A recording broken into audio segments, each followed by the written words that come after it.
Let's talk about one of the biggest purchases you'll probably ever make, buying a car. But here's the twist. We're going to completely ignore the price tag. Instead, we're going to measure its cost in something you can never, ever get back, your time. And you'll see how this one little shift changes absolutely everything. So, let's meet Mark. He's a smart guy, he's responsible, and like a lot of us, he needed a reliable car.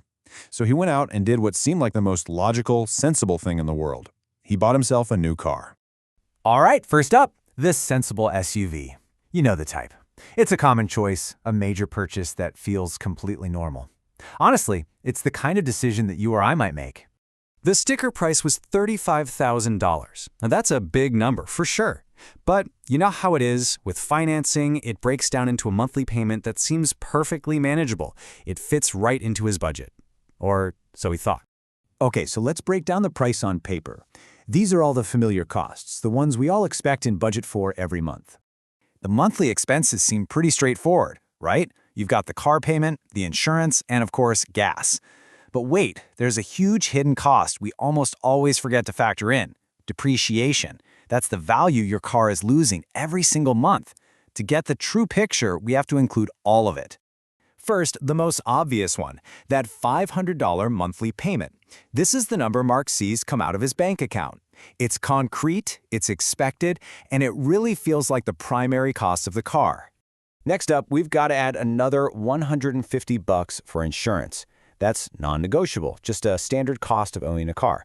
So that brings us predictable monthly total up to $650.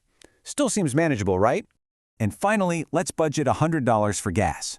So all in, Mark is looking at about $750 a month in costs he can see.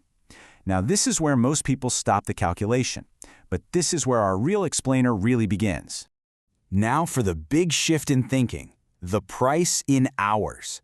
I want you to forget the $750 for a second. The real question is, how many hours of his life does Mark have to trade for this car? This brings us to a really crucial idea: the lifestyle inflation hourly rate. Now, this isn't your take-home pay. It's something different. It's the number of hours you have to work, before taxes, just to pay for a lifestyle choice, like, say, buying a brand new car. The formula is simple, but wow, is it powerful. First, we add up all the monthly costs: the payment, insurance, gas, and critically, we have to add in depreciation.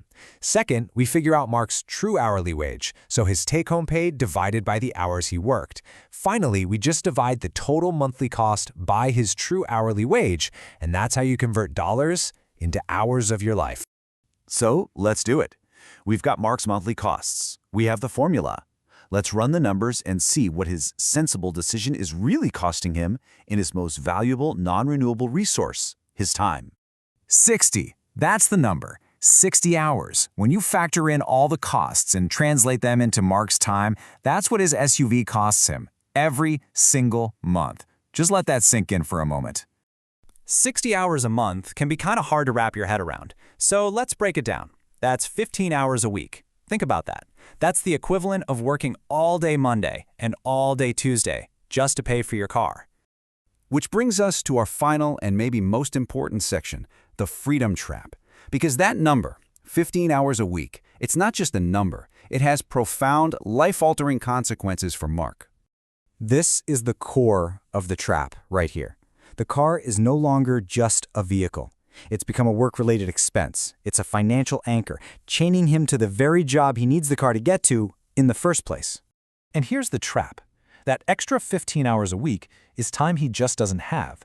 It's the energy he can't spend looking for a new job, starting a side project, or just recharging his batteries. The car he bought for freedom has effectively taken it away, forcing him to stay in a job he hates just so he can afford it. The difference couldn't be more stark, could it? The dream is freedom, the open road. The reality is being chained to a desk for an extra 15 hours a week just to pay for it. It's not a symbol of success. It's a source of constant financial pressure. So we'll leave you with this.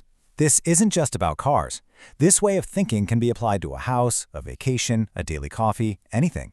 And it begs the question we should all be asking ourselves. What is the true hourly cost of your life, and is it worth the price?